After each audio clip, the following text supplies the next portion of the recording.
देखिए दोस्तों, पति को पत्नी के बारे में एक ऐसी बात पता लगी जो कि अगर पति को पहले पता होती तो पति कभी भी पत्नी से शादी नहीं करता।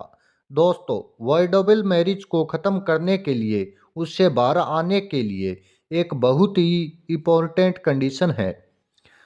दोस्तों, हिंदू समाज में शादी एक पवित्र बंधन है। शादी के समय दोनों परिवार एक दूसरे के बारे में ज़्यादा से ज़्यादा जानकारी इकट्ठा करते हैं, उसे वेरीफाई करने की कोशिश करते हैं कि आगे चलकर पति पत्नी को किसी भी तरह की कोई दिक्कत ना हो। लेकिन दोस्तों, कई बार ऐसा देखने में आता है कि शादी के बाद पति या पत्नी को कोई ऐसी बात का पता लगता है जो कि अगर शादी से पहले पता होती तो शादी कभी भी नहीं होती। यह बात पति के साथ भी हो सकती है और पत्नी के साथ भी हो सकती है। जैसा कि पत्नी का शादी से पहले किसी और के साथ अफेयर रहना, पत्नी या पति को किसी तरह की बीमारी होना जो कि शादी के समय पर छुपाई गई थी, पति की इनकम के बारे में गलत जानकारी देना। दोस्तों, ऐसे बहुत सारे इंस्टेंस हैं जो कि केस टू केस डिपेंड करते हैं। जिस स्पाउस के साथ गलत होता है उसको यही फीलिंग आती है कि उसके साथ धोखा किया गया है, उसे धोखे में रख कर के शादी की गई है। अगर उसे यह बात पहले पता होती तो वह शादी के लिए कभी भी हाँ नहीं करता या कभी भी हाँ नहीं करती।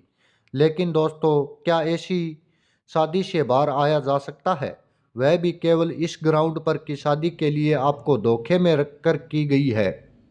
दोस्तों, हिंदू मैरिज एक्ट में एक ऐसी शादी को जहां पर पार्टी की कंसेंट धोखे से ली गई हो या डरा धमका कर ली गई हो, तो ऐसी मैरिज को वर्डेबल मैरिज की श्रेणी में रखा हुआ है।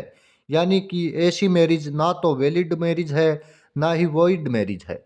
अगर पार्टी चाहती है तो वह ऐसी वर्डेबल मैरिज से बाहर आ सकती है, इसे कोर्ट के थ्रू अमान्य डिक्लेयर करवा सकती है। दोस्तों, वर्डेबल मैरिज को ख़त्म करने के लिए, उससे बाहर आने के लिए एक बहुत ही इम्पोर्टेंट कंडीशन है जिसे मैं आपके साथ डिस्कस करूंगा, और साथ ही डिस्कस करूंगा एक बहुत ही इम्पोर्टेंट और लेटेस्ट जजमेंट जिसमें कि पति के साथ फ्रॉड हुआ। पति को पत्नी के बारे में एक ऐसी बात पता लगी जो कि अगर पति को पहले पता होती तो पति कभी भी पत्नी से शादी नहीं करता। क्या कोर्ट ने इस केस में पति को किसी भी तरह का कोई रिलीफ दिया या फिर मैरिज को कंटिन्यू करने के लिए कहा गया?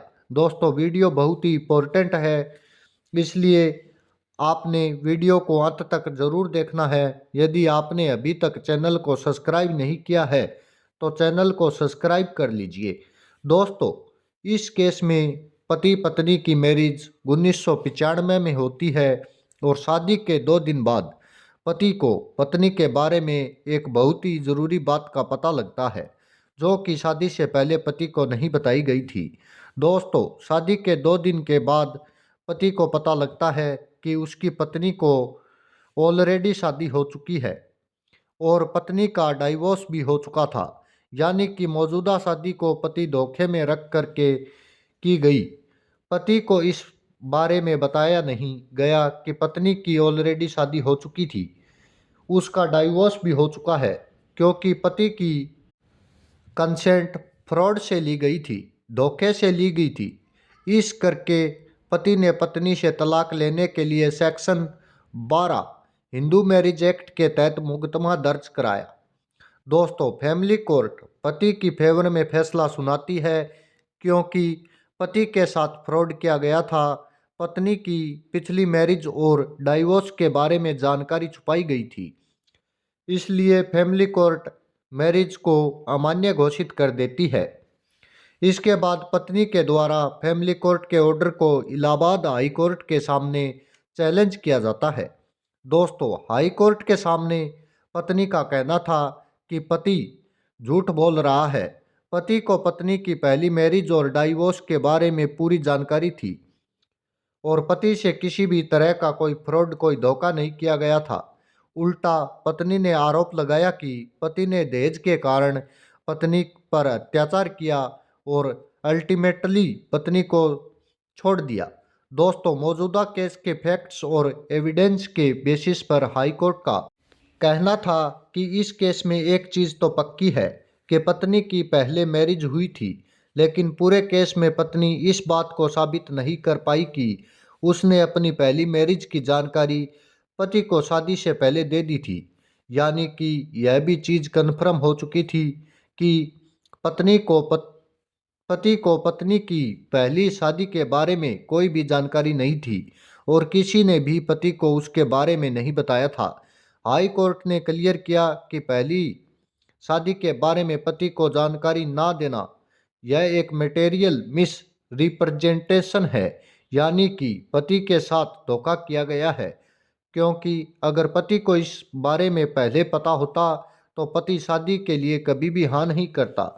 डोरी के एलिगेशन पर हाई कोर्ट का कहना था कि पत्नी ने आरोप तो लगा दिए, लेकिन पत्नी ने किसी भी आरोप को सबूत या गवाहों से पूर्व नहीं किया। इसका मतलब है कि पत्नी ने सोची समझी साजिश है के तहत एलिगेशन लगाए हैं। ऐसे में हाई कोर्ट ने पत्नी की अपील को डिसमिस किया और फैमिली कोर्ट के ऑर्डर को सही ठहराते हुए शादी को अमान्य घोषित किया।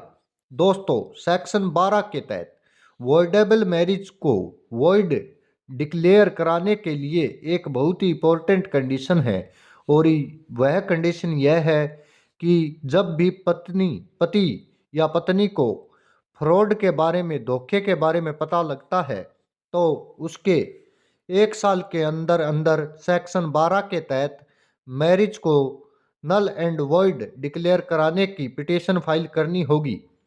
अगर ऐसा नहीं होता है, यानी कि शादी में धोखा हुआ है, इसके पता लगने के 1 साल गुजर जाता है और 1 साल गुजरने के बाद सेक्शन 12 के तहत केस फाइल किया जाता है तो कोर्ट ऐसे केस को इंटरटेन ही नहीं करेगी, क्योंकि यह आउट ऑफ लिमिटेशन चला जाएगा। यानी कि याद रहे कि जब भी आपको यह पता लगता है कि आपके साथ फ्रॉड हुआ है, धोखा हुआ है, तो उस डेट से 1 साल के अंदर आपको सेक्शन 12 के तहत केस फाइल करना होगा। अपनी वर्डेबल मैरिज को अमान्य घोषित करवाना है। दोस्तों, चैनल को सब्सक्राइब व लाइक जरूर करें। धन्यवाद दोस्तों।